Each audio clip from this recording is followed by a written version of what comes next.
Hello everyone. Today I'm going to be talking about dance as a spiritual practice. I love dance. I consider myself a dancer.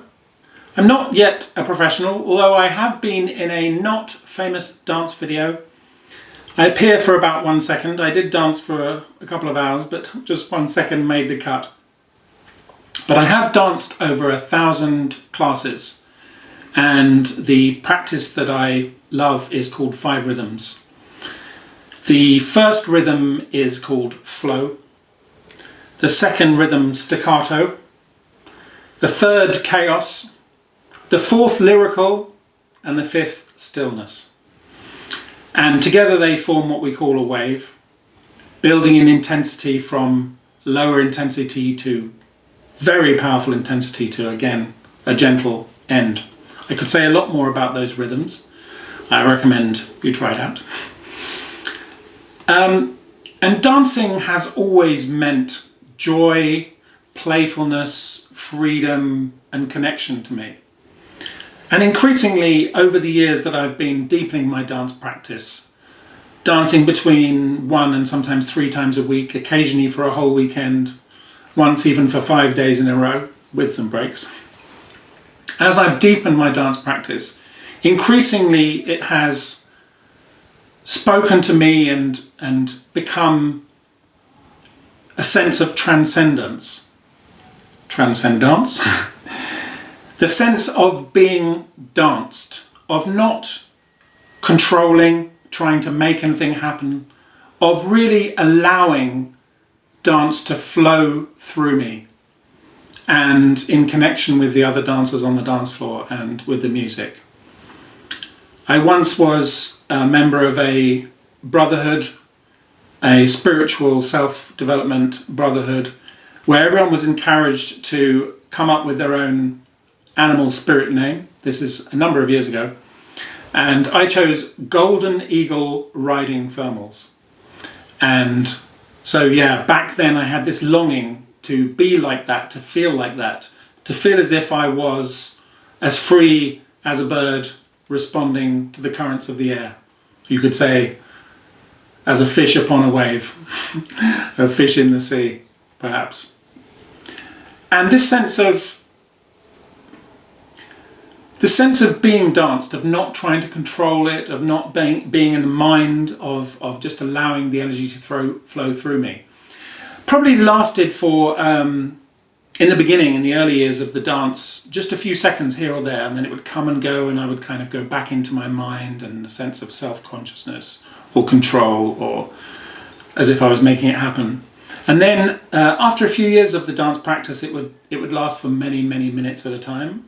And eventually, because I've been doing this dance practice for about nearly 14 years, I would get this sense of freedom and going beyond the self, lasting for almost the whole class.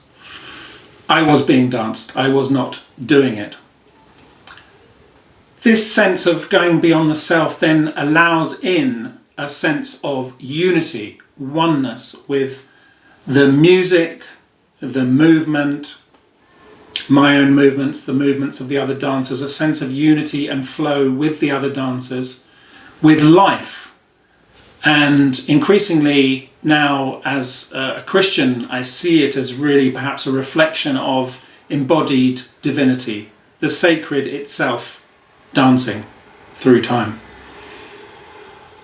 One of my favourite Orthodox theologians and saints is St Isaac the Syrian, who wrote that the eternal occupation of angels is the dance.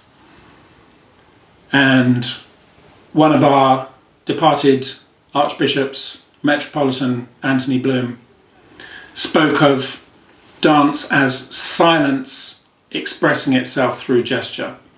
Words to that effect, I'm paraphrasing him. And he also said that the world is the visible revealing to us the invisible, which is perhaps one way of phrasing a lot of how I see what I'm doing with these videos and in this channel, is exploring and expressing and sharing and inviting connection from you and anybody who would like to join in with the conversation in the comments, that life and the world and the arts are expressions of divine, sacred beauty. And I would like to close with a couple of verses from the Bible.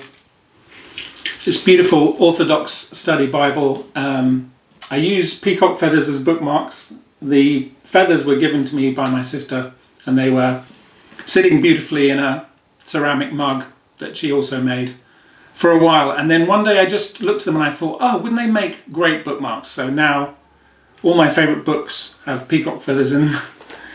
So the first verse I would like to read is from Psalm 29. It's Psalm 30 in some Bibles. Verse 12, David writing to the Lord, "You turned my lamentation into dancing for me." And the second verse I would like to read, two verses actually, from Ecclesiastes chapter 3, verse 1. "To everything there is a season and a time for every matter under heaven." And verse 4, "A time to weep and a time to laugh, a time to mourn and a time to dance." The more that I dance, I begin to feel that almost every moment is a time for dancing. Not always literal dancing, but dance, the dance of life, the true joy of spontaneous flow.